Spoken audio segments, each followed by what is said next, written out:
bem, 4 horas e 10 minutos, pode chover, relampejar.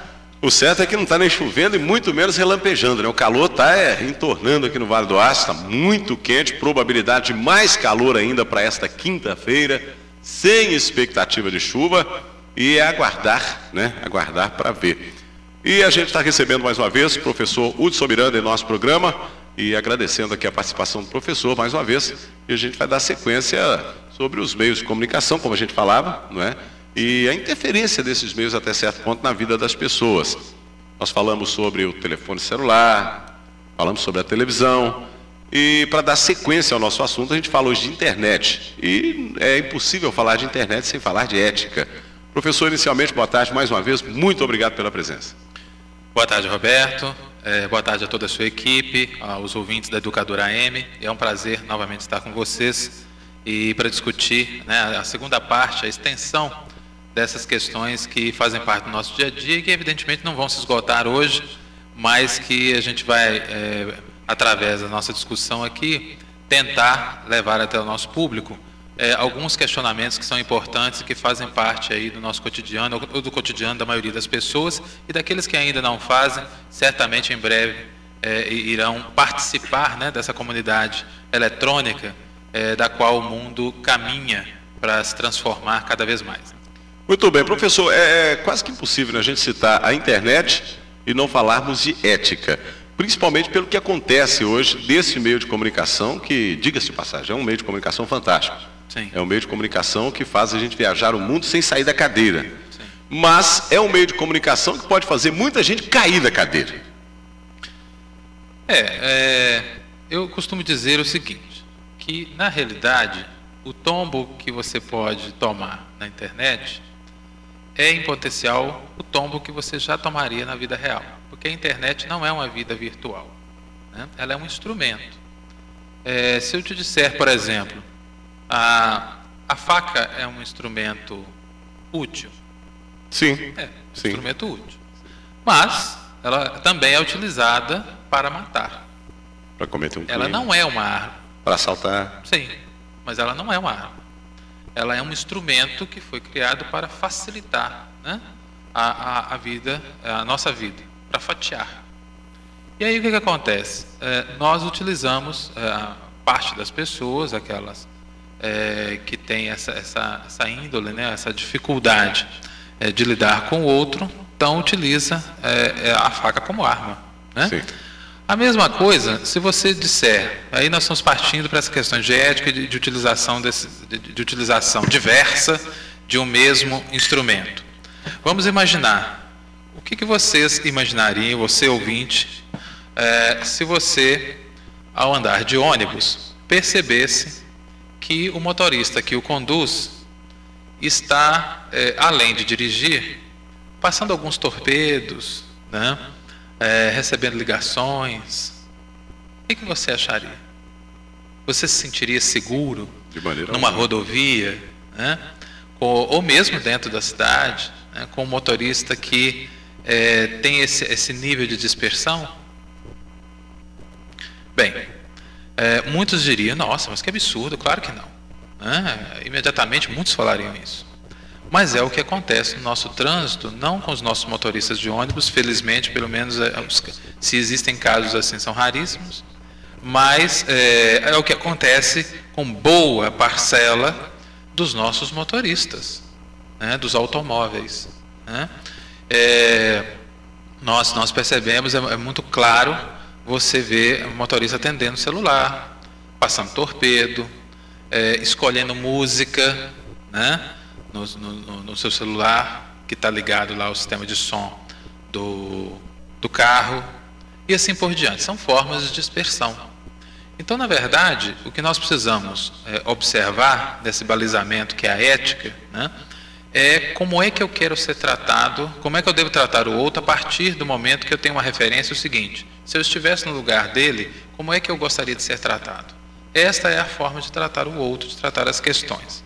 Quando se fala de internet propriamente dita, nós estamos falando de uma forma de comunicação que traz algumas características inovadoras, importantes, e que tanto seduzem as pessoas e que difere da televisão. Enquanto na televisão, você, até hoje, na TV brasileira, o nível de interatividade é muito baixo, né? É muito precário, e você, na verdade, tem uma imposição de uma programação, seja ela de que nível for, né? E aí nós não estamos discutindo nesse momento o nível. No caso da internet, você tem uma sequência de escolhas. E você tem a possibilidade também de produzir conteúdo. Se esse conteúdo é útil ou não, isso é outra questão para discutir, né? Mas, na realidade, você tem a possibilidade de criar conteúdo, de colocar de disponibilizar esse conteúdo, de compartilhar esse conteúdo com outras pessoas, de expor suas opiniões, de interagir com outras pessoas que comungam ou não daquela opinião. Então, esse fator é que seduz, é um dos grandes fatores que seduz tantas pessoas.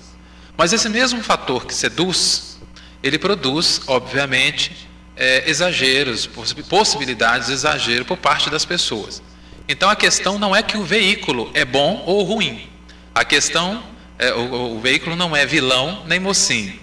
A questão é como é que eu uso esse veículo. E como é que eu uso esse veículo, o que vai balizar é a minha ética, a minha postura que eu tenho na minha vida cotidiana, fora da internet. Porque essa questão de falar assim, não, na internet é uma coisa e na vida real é outra, isso é uma conversa muito frágil. Essa é uma conversa frágil, né? Esse é um argumento que não procede. Porque quem está por trás daquelas letras ali, quem está produzindo aquilo ali, não é o computador automaticamente. Ele não está produzindo aquelas opiniões sozinho. Ele é o meio que você utiliza para tornar público as suas opiniões, a sua postura, a sua condição e assim por diante. Então é preciso que a gente preste atenção nessas coisas para que a gente não caia nesse mito, nessa falsa ideia de que você não tem responsabilidade sobre o uso da internet, sobre tanto o que você produz, quanto o que os outros também produzem, na medida em que você dá audiência na internet àquilo que é produzido pelo outro, né?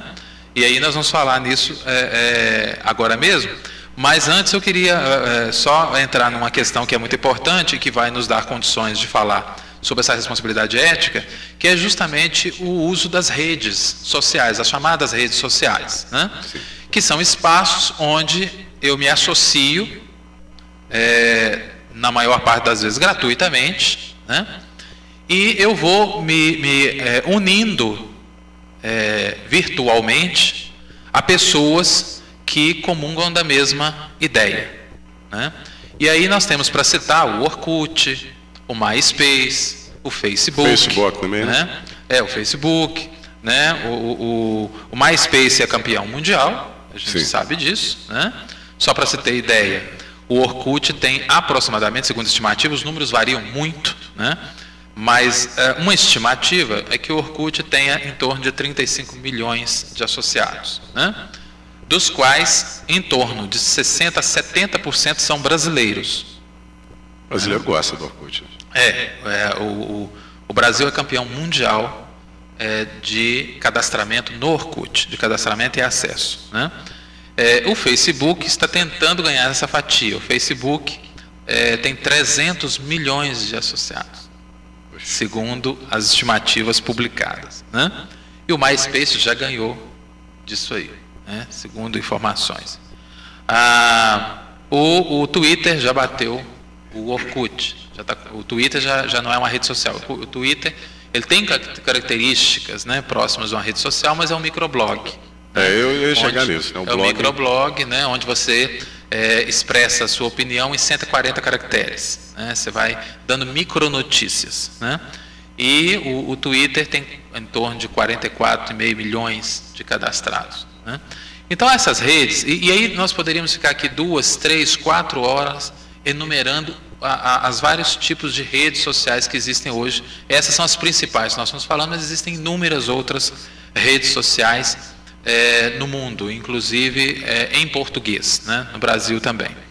Bem, é onde que eu quero chegar? Quero chegar que as pessoas vão se associando a essas redes e é preciso que você, na vida real, quando você, na nossa vida cotidiana, fora da internet, né?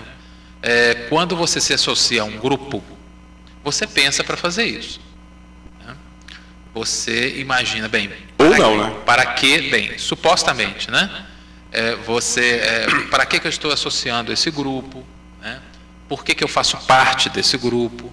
Por que eu venho aqui? Porque geralmente é um local físico que você vai, que você se reúne, né? Para discutir alguma coisa, ou para se divertir, seja lá qual o objetivo for. A curiosidade, né, também é um fator positivo dentro dessas pessoas que buscam nessa rede de amigos supostamente virtuais esse tipo de acesso? A curiosidade, sim, mas eu acho que ela tem que estar associada à responsabilidade, né? A curiosidade, ela é importante, eu acho que ela nos move a explorar novas possibilidades.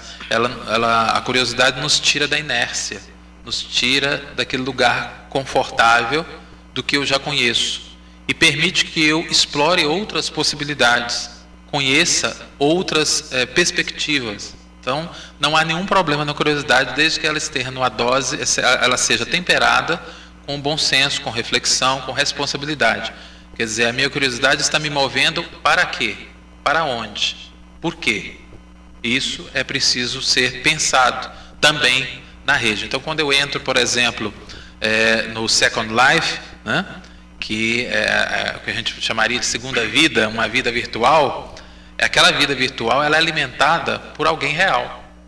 Claro. Então, na realidade, ela expressa de alguma forma o que eu penso. Mesmo que ali aquele indivíduo se comporte, né, no Second Life de uma maneira muito diferente da maneira que eu me comporto na vida real, sim, sou eu realmente que estou me comportando através de um avatar. Uhum. O que seria esse avatar? É a fantasia que eu utilizo, a máscara que eu utilizo para, a partir dessa máscara, me expressar. Mas quem está por trás dessa máscara sou eu mesmo. E, aliás, na nossa vida cotidiana aqui fora, nós utilizamos máscaras. Não existe ninguém que não utilize máscaras. Sempre nós utilizamos, né? Nós temos a nossa máscara de utilização no trabalho, nós temos a nossa máscara familiar, nós temos a nossa máscara íntima, né? Nós temos a nossa máscara em relação às nossas amizades. Costuma a máscara cair de vez em quando. Ah, sem dúvida. Quando ela fica muito pesada, né? Costuma a máscara... Ela fica muito pesada, não aguenta, segura um cai, pouquinho, né? acaba. Você não consegue sustentar, ela cai. Então, mas na internet é assim, né? Na internet também. A internet não é diferente, porque as pessoas são as mesmas que ali estão. Agora, evidentemente, que os contornos que as personalidades assumem na internet, eles costumam ser um pouco mais fortes, porque as pessoas ainda têm a ilusão de que no anonimato tudo pode. Então, nesse anonimato eu posso transgredir, eu posso agredir, eu posso dizer, usar como válvula de escape e dizer tudo o que eu penso, sem medir as consequências daquilo que será dito, e sem medir as repercussões em relação a outras pessoas, né, em relação à sensibilidade das outras pessoas. Ou seja, ali eu posso perder a censura, né, e voltar no tempo numa situação de barbárie. Ou seja, eu uso o máximo da tecnologia para me comportar como se eu fosse o homem das cavernas, onde eu não tenho limites, né, onde eu posso me expressar de uma maneira irrestrita, e a partir dessa falta de critério e de censura, não importa quem está do outro lado, o que importa sou eu. Agora, professor, me fala uma coisa, no caso das famílias, né, nos últimos anos houve aquela explosão de pedofilia na rede da internet. Sim. Explodiu de uma hora para outra, e alguns pais custaram a ficha cair que o filho estava na internet até 2, 3, 4, 5 horas da manhã. O fato da gente utilizar a internet, né, sem se preocupar às vezes com quem está usando, da maneira como está sendo usado, isso também pode interferir nessa situação especificamente? Bem, tudo que é utilizado sem critério em pessoas que são vulneráveis acaba tendo repercussões também desastrosas, né? Porque você, evidentemente, é a mesma coisa se a gente perguntar, por exemplo, a televisão é nociva ou não é nociva à criança? Ou o jovem, o adolescente, ou mesmo em relação ao adulto? Ela pode ser nociva na medida em que você tem esse processo de vulnerabilidade, não está preparado para lidar com aquelas possibilidades que estão diante de você na tela, e você confunde o que é ficção com o concreto, com o real. E você não sabe, não está habituado a fazer um filtro, a fazer uma reflexão, mesmo em relação à ficção, que a ficção o que é a ficção? A ficção é uma simulação de realidade, nada mais é do que isso, não é verdade?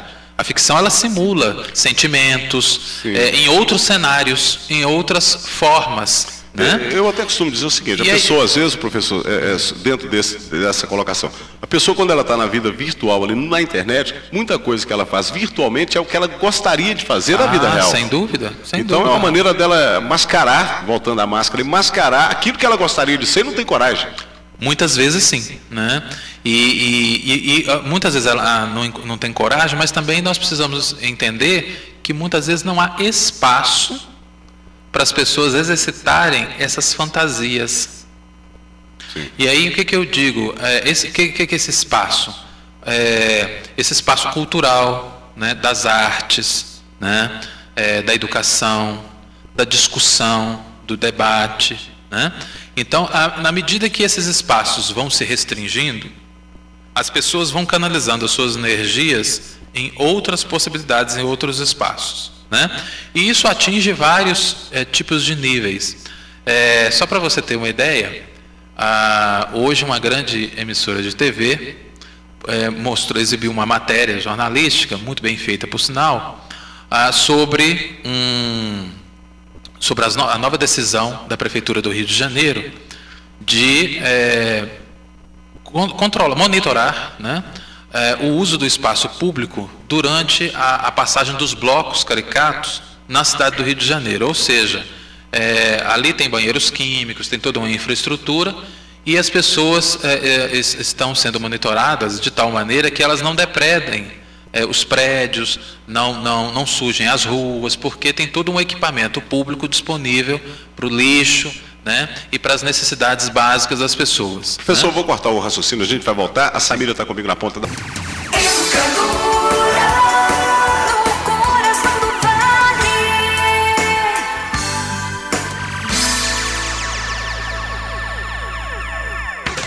A tarde é nossa, tá todo mundo ligado.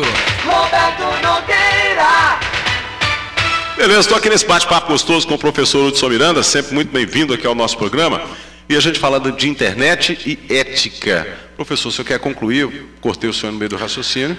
Bem, a gente estava falando exatamente de uma grande emissora de TV brasileira que exibiu hoje uma reportagem sobre a decisão da Prefeitura do Rio de Janeiro de monitorar a passagem dos blocos caricatos pelas ruas do Rio de Janeiro, de modo a fazer com que a festa continue bela como sempre, que os blocos continuem crescendo como sempre, a cada carnaval, mas que se comportem de uma maneira que, após a sua passagem, a rua não fique num estado deplorável, né? Então, lá estão os equipamentos de coleta de lixo, os sanitários químicos e assim por diante. Bem, após a exibição dessa reportagem, muito bem feita por sinal, eles lançaram uma enquete. E essa enquete pergunta ao telespectador, né, se ele concorda que não seja bom fazer xixi na rua. Eu pergunto ao ouvinte qual é a utilidade de uma pergunta como essa, né? Você gastar... Fez uma bela matéria, deu 20 litros de leite, no finalzinho chutou o pé, chutou o balde. Eu fico imaginando assim, esse é o nível de interatividade que nós estamos assistindo na TV brasileira. O enquete era sobre? O que ele achava de fazer xixi na rua? Se ele concordava ou não concordava. Eu gostaria de saber qual a utilidade disso.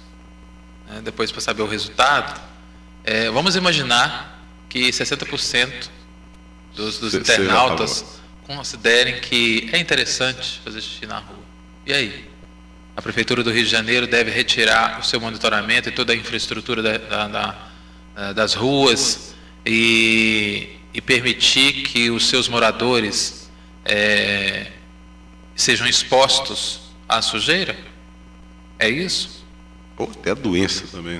Então eu fico imaginando que nós precisamos também rever, quando nós utilizamos essas ferramentas, a televisão, o rádio, né, o celular, a própria internet, nós precisamos também ser críticos, né, porque nós precisamos emitir a nossa opinião da maneira responsável e saber para quem nós estamos dando audiência na internet também, né, porque isso determina o nível das páginas, porque as oportunidades ali estão, né? Você pega a internet com seus milhões e milhões, centenas de milhões de páginas, tem muita coisa indevida, tem coisas que não são aproveitáveis, mas tem muita coisa boa inexplorada. E aí que a gente fala justamente dessa falsa inclusão digital. Muitas pessoas acham que estão incluídas no mundo digital porque elas têm uma conta no MSN, porque elas no Orkut, colocaram alguns vídeos no YouTube, né? E tem um e-mail. E isso é muito pouco para dizer que nós estamos verdadeiramente incluídos no movimento digital, né? Na importância que o movimento digital representa para o mundo, né? E nas possibilidades que isso representa. Então você tem ali notícias, você tem palestras, você tem debates, você tem publicações diversas, né? Você pode ali aumentar a sua capacidade, a sua rede de relacionamento com pessoas das mais variadas áreas, que muitas vezes você não teria acesso a essas pessoas pela distância, né? Pela questão geográfica. Você tem ali a possibilidade de ter contato com elementos voltados para a cidadania, né? Conhecer organizações não governamentais, participar de movimentos políticos, né? De movimentos de solidariedade e assim por diante. Ou seja, você tem a possibilidade de fazer a diferença, né? E de se colocar no mundo e de fazer com que pessoas que você nunca imaginaria que teriam acesso, que comungam da sua opinião e que poderiam valorizar essa opinião e tornar você uma pessoa conhecida, valorizada, né? Possam ter acesso a essas possibilidades, né? Então eu acho que é aí que nós precisamos trabalhar e trabalhar do ponto de vista educacional, para a gente ter condição de fazer com que essa nova geração, não só essa nova geração, mas todos aqueles que têm interesse pela tecnologia, possam aproveitar melhor e fazer da internet um espaço mais interessante do que já sem que ela perca as características da democracia, né? Que ela seja um espaço democrático, que ela seja um espaço que não precise de tanta legislação, uma vez que a legislação ela responde proporcionalmente à nossa ação destruidora, nociva, antiética, né? Então, quanto mais nós prepararmos essa juventude para ser uma juventude, quanto mais nós prepararmos os usuários, sejam eles de que idade for, para serem usuários mais críticos, para pensarem a que eles estão se associando, né? Mais adequado vai ser a nossa presença e mais saudável vai ser o uso da internet, né? E aí, nós entramos em algumas questões. Por exemplo, você falou da pedofilia. O MySpace, em 2009, chegou a expulsar 90 mil usuários ligados a crimes ligados à internet, né? Associados à internet. Então, é só para a gente ter uma ideia, 90 mil usuários. É muita gente. E se tiver uma lei... Isso é só o MySpace. Mas se tiver uma lei realmente que vá de encontro aos interesses, né, das pessoas que são prejudicadas aí vem o MSN, o Orkut, aí sim, vamos tirar 90 mil, é só uma pequena parte aí do que poderia, fotos, por exemplo, sem autorização de terceiros. Você tem perfis falsos, né? A internet tem sido espaço, né, para pessoas de má índole, que utilizam esse espaço para vingança. Utiliza o nome de uma pessoa. Utiliza o nome da pessoa para colocá-la num perfil que nada tem a ver com ela, mas que de forma a depreciar moralmente essas pessoas, né? A destruir a autoestima de pessoas como forma de vingança, né? Então tudo isso, né, tem nos levado a refletir sobre qual vai ser o futuro da internet nestas condições, né? E como nós precisamos nos comportar para não destruir o veículo, ou seja, para fazer com que esse veículo continue sendo uma das maiores revoluções que a humanidade já viu em termos de comunicação, mas que ao mesmo tempo não se volte contra a própria humanidade, não seja utilizado como arma, né? Seja utilizado como uma possibilidade de avanço, de desenvolvimento, de crescimento, né?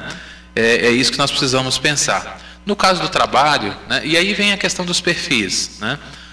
Quando eu crio um perfil, vamos imaginar, se você está aqui na rádio e tem um mural, né? O que você acharia de chegar aqui e encontrar, né? Fotos sensuais, né? De qualquer funcionário desta emissora? Seria uma coisa estranha, né? A mesma coisa é quando a gente fala do perfil na internet. Quando a gente fala no perfil da internet, nós estamos falando não de invasão de privacidade, nós estamos falando de evasão de privacidade. Ou seja, eu coloco a minha privacidade, na medida em que eu quiser, disponível para as pessoas. Então eu não estou sendo invadido, é a minha privacidade que está se evadindo para a rede, né? É um outro conceito. E aí nós precisamos ver o seguinte: até que ponto nós podemos disponibilizar a nossa privacidade para as pessoas e ao mesmo tempo manter a nossa credibilidade social. É isso que está em jogo. E as pessoas não têm tido muita dificuldade, não têm sabido lidar com essas possibilidades. Então, qual é a necessidade que eu tenho de colocar fotos seminus, comigo seminu, no meu Orkut, no meu MySpace, no meu Facebook? Para quê? Qual o objetivo disso? Não está havendo uma exposição exagerada por parte das pessoas também? A própria pessoa, às vezes, como o professor acabou de colocar, a própria pessoa, às vezes, ela se coloca ali numa situação que talvez ela esteja achando bonito, mas para quem está olhando do outro lado, poxa vida, não pegou legal isso aqui. Sim, mesmo porque ali todos têm acesso. Todos têm acesso. Então, eu fico imaginando um professor, por exemplo, né? Um professor que vai na praia e coloca as suas fotos, o seu divertimento de todas as formas, exposta, e depois ele não quer que os alunos comentem. Como? Não tem como. Como é que eu vou impedir que os meus 600, 700, 1.000, 2.000, 3.000, 5.000 alunos não comentem o que eles estão vendo, né? Então, é a mesma coisa de eu chegar na sala de sunga. É claro que é a mesma coisa. Você está exposto ali da mesma maneira. Eu estou expondo. A diferença é que você está chegando na sala de sunga, mas na internet você está para o mundo inteiro. Eu estou para o mundo inteiro. O aluno que tiver acesso àquilo ali, ele vai acessar, ele vai se surpreender e vai comunicar com a rede dele, né, de coleguinhas, e vai espalhar. Eu estou dando só um exemplo, né? Mas é só para a gente entender até que ponto, para que serve essa intimidade exposta, qual é a necessidade. E também, evidentemente, tem que tomar cuidado a que redes você se associa. Por exemplo, vamos imaginar que eu trabalho numa empresa X e me associo a uma comunidade. Eu odeio a empresa X. Você tem um ganha-pão, sai dali, né? Eu vivo daquilo ali. Então, eu corro o risco de ser demitido mesmo, né? Eu estou lá com um e-mail corporativo e eu uso esse e-mail para receber correspondência, né? Para receber mensagens neste e-mail, que é um e-mail de trabalho, para receber mensagens pessoais. Imagine você, então, que está me ouvindo, você ter um funcionário e imagine ele recebendo cartas, não mais na residência dele, mas recebendo cartas no local de trabalho onde você paga ele para trabalhar para você. Você contratou para isso, né? E aí você começa a ver o correio despejando cartas e mais cartas. Vamos esquecer da internet, por enquanto. Despejando cartas, encomendas e tudo ali. E ele, no horário do trabalho, ele vai ficar curioso, ele vai querer ler aquelas cartas, abrir aquelas encomendas, e aquilo ali corre o tempo. E você está pagando aquele tempo ali. Né? O que você acharia? Então, evidentemente, que você que está me ouvindo, você deve estar falando assim, nossa, mas que absurdo, realmente. Eu estou pagando para ele ler as correspondências e cartas dele, deveria receber na casa dele. Está ali para trabalhar. Na internet não é diferente. Não é diferente. Ele vai gastar um tempo para ler o e-mail, para abrir o anexo e assim por diante. Então, isso é uma questão que ele deve ver na residência dele. Isso não é questão que ele tem que acessar na empresa. E é uma questão de bom senso, é uma questão de educação.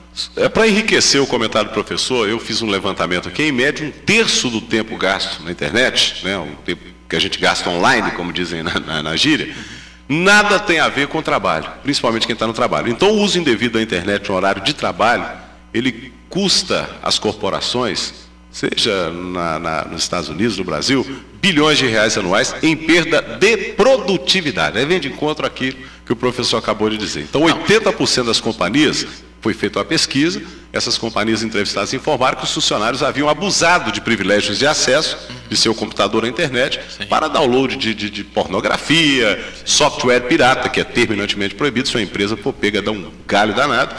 E está tudo isso que eu fiz o levantamento, está indo de encontro ao que o professor está dizendo. Sim, só para você ter uma ideia, o brasileiro, ele é um dos campeões também de permanência na internet, né?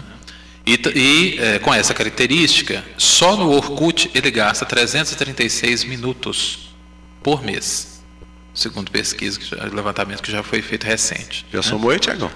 Já calculou? Não tem nem cálculo, né? Pois é, 336 minutos por mês. E no MySpace ele gasta em torno de 11 minutos.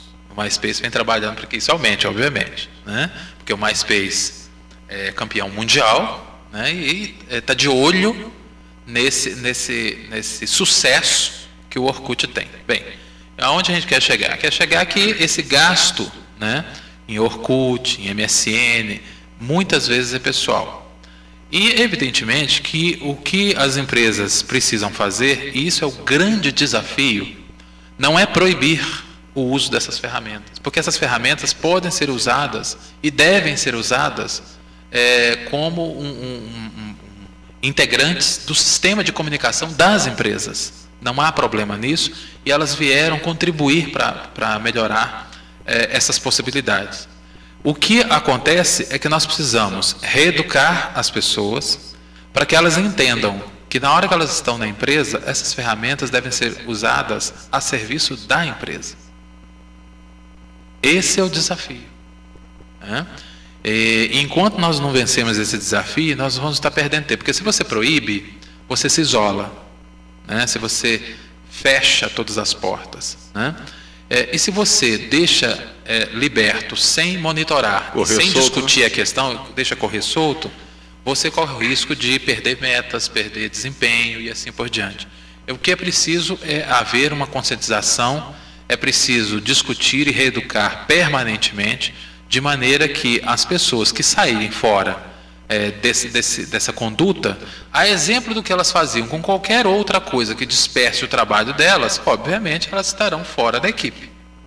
E isso, a própria Justiça do Trabalho tem dado ganho de causa, né, a ações nesse sentido, né, ações que tentam discutir sobre essa privacidade e esse direito do funcionário de acessar e-mails no ambiente de trabalho. A Justiça já se pronunciou várias vezes em casos diferentes, dizendo que no ambiente de trabalho e usando as ferramentas e tecnologia da empresa, a empresa tem o direito de monitorar, tem o direito de proibir e tem o direito de despedir aqueles que não estão comprometidos com a rotina para a qual eles foram contratados, né? É uma questão de ética no trabalho.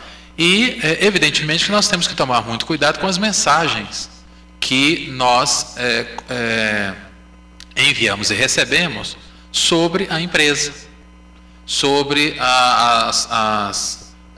comunidades das quais nós participamos. Isso vale para quem está empregado, isso vale para quem também se candidata, né, à vaga em alguma empresa. Obviamente que os sistemas de relações humanas, de recrutamento de pessoal, de seleção de pessoal, também estão incluindo na sua lista de procedimentos para a contratação de pessoal a verificação de perfis dessas pessoas na internet, né, nos mais variadas redes, né, e como essa pessoa se relaciona com essas possibilidades, né. Isso tem sido utilizado para determinar se essa pessoa tem condições de participar da equipe daquela empresa ou se essa pessoa não é inadequada. Existe aí um caso muito famoso que ficou conhecido, por exemplo, de uso do Twitter, né?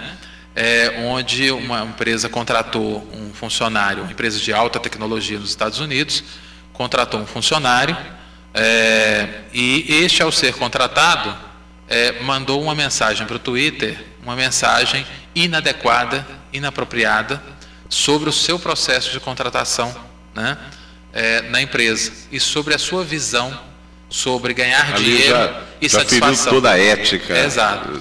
Só que essa empresa também estava presente no Twitter e também estava monitorando esse candidato, né, e ela captou essa informação em questão de minutos, e ele foi demitido por mensagem. Bom, o professor, o tempo nosso ali está quase explodindo, e esse levantamento é o seguinte: invasão com a ajuda do funcionário. É lógico que vai acontecer na empresa ou vai acontecer em qualquer lugar, do justo pagar pelos pecadores, né? O cara às vezes tem ali a propriedade do que ele pode fazer, até onde ele pode ir, mas tem outros que não têm às vezes essa percepção. E na pesquisa realizada, 75% das empresas que foram pesquisadas citam os empregados como principal alvo das invasões, tanto voluntárias como involuntárias. Por quê? Na maioria das vezes, vamos colocar a nossa empresa aqui, né, que é a Rádio Educadora de Comunicação, nós temos uma rede de computadores. Um vírus em um desses computadores pode jogar todo o nosso trabalho por terra, nesse exato momento. Como agora a gente está utilizando, você está aí utilizando o seu equipamento, eu estou utilizando o equipamento da emissora, pode jogar por terra todo um trabalho. Isso se não causar problemas mais graves. Então, às vezes até de maneira involuntária, dependendo daquilo que você esteja fazendo, você pode trazer um transtorno para a empresa. É para isso que existem todos os procedimentos de segurança, de tecnologia de informação, e evidentemente que as empresas, sejam elas de que porte for, pequeno, médio ou grande porte, precisam estar atentas, né, à importância de investimentos nesse setor, porque para evitar um desgaste dessa natureza e um desastre dessa natureza, né? Mas eu queria só também citar o cuidado que algumas pessoas precisam ter com nomes impróprios de e-mails, né? Como fofuchinha, né, coisas desse tipo, gatinho, gatinha, né? Morena da Caixa. Morena da Caixa. Morena do Orkut, Morena do Morro. Exatamente, fulana piriguete, né? Gorduchinha, né? Coisas depreciativas, né? Como eu já vi, estou citando aqui alguns que eu já vi, né? Como pipipopó, né? Olha para você ver. Se isso é nome de e-mail, nada a ver, sem noção, né? Nani Fogosa, isso, né? Aí Chonada Safadinha, né?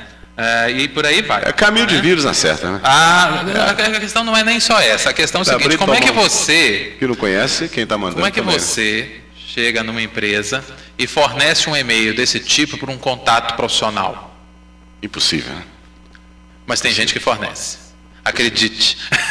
O meu, para quem quiser mandar, é Roberto M. Nogueira, ou seja... O meu também é meu nome completo, Roberto eu sou Miranda de Oliveira. Então eu uso... É mais prático, né? Com certeza. Então é preciso tomar cuidado com e-mails bobos, correntes, né? Tem muita gente que tem o mau hábito de mandar para a gente correntes, né? Abra com urgência, né?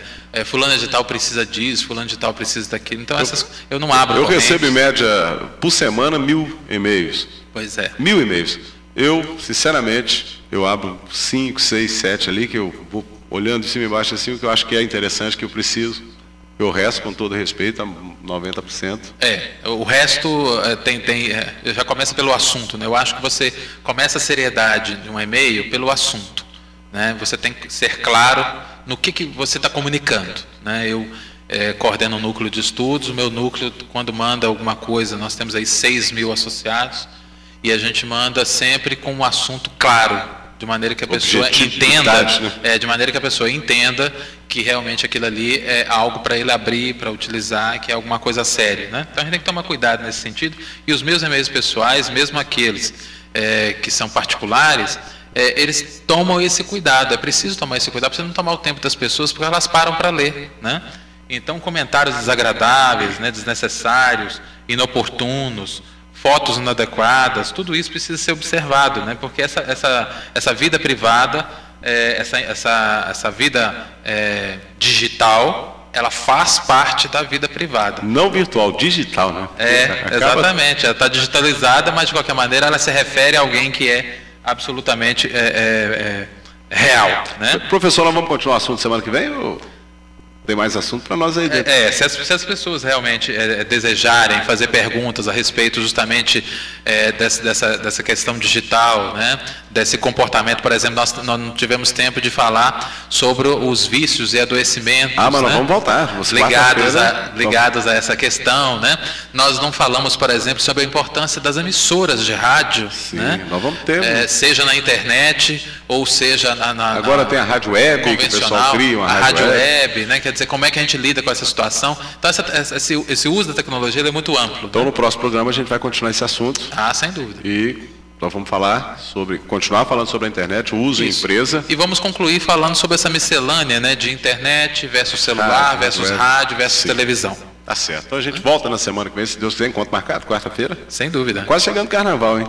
Pois é. Tem que ficar ligado aí, porque eu sei que você vai pegar o bonde. E os ouvintes podem se preparar, que nós já conversamos sobre isso, né? Vem aí um assunto muito interessante, pode falar? Pode sim. Vem aí um assunto muito interessante, que é solidão, né? Depois de quarta-feira que vem, que nós vamos encerrar esse assunto sobre tecnologia, nós vamos falar sobre um assunto muito importante, né, que é solidão. Solidão. Tem uma música da Sandra de Sá, Solidão, dá um tempo e vai saindo. Pois é. Dá um tempo e vai saindo. E ficar sozinho, sinceramente, eu acho que eu não nasci para ficar sozinho, não. Pois nós depois de ouvir sobre isso, nós vamos mudar a nossa ideia sobre muitas coisas ligadas à solidão. Existe muito mito, né? Muito tabu sobre solidão, e muito há de se discutir sobre as escolhas entre estar só e o que é realmente solidão e até que ponto a solidão ela passa a ser um problema sério do ponto de vista psicológico, né? Maravilha. Obrigado, professor, mais uma vez pela presença em nosso programa, enriqueceu bastante o nosso programa mais uma vez, e se Deus quiser, quarta-feira, pré-carnaval. Vamos fazer um programa pré-carnavalesco, mas vamos continuar falando da tecnologia, vamos continuar falando do uso, o mau uso. Hoje nós falamos um pouquinho do mau uso da internet. Exato. Mas tem muita coisa para ser dita ainda. A internet mal usada. A respeito de casos, né, de problemas que já ocorreram, importantes e que servem de exemplo, né, do mau uso da internet. Lembrando que a internet é um dos maiores fenômenos de comunicação que a humanidade já conseguiu fazer, né? E que ela não se trata de gostar ou não gostar da internet. Ela veio para ficar, ela é definitiva, né? Esse conjunto de convergências de mídias para a internet, usando a internet, é inevitável. E o que nós temos que fazer a partir de agora, como educadores, como pais, né, é, na realidade, compreender esse fenômeno e usá-lo de uma maneira saudável para que as gerações aprendam a utilizar de maneira saudável e que não sejam vítimas, né, de todo esse movimento, vítimas, não se embriaguem com essa liberdade e as possibilidades que a internet pode oferecer, que utilize de maneira saudável. Ok, muito obrigado. Conversei com o professor, educador, psicólogo Hudson Miranda, sempre presente conosco aqui às quartas-feiras e sempre enriquecendo de verdade o nosso programa e com a sua participação. Estou indo embora, o programa está acabando.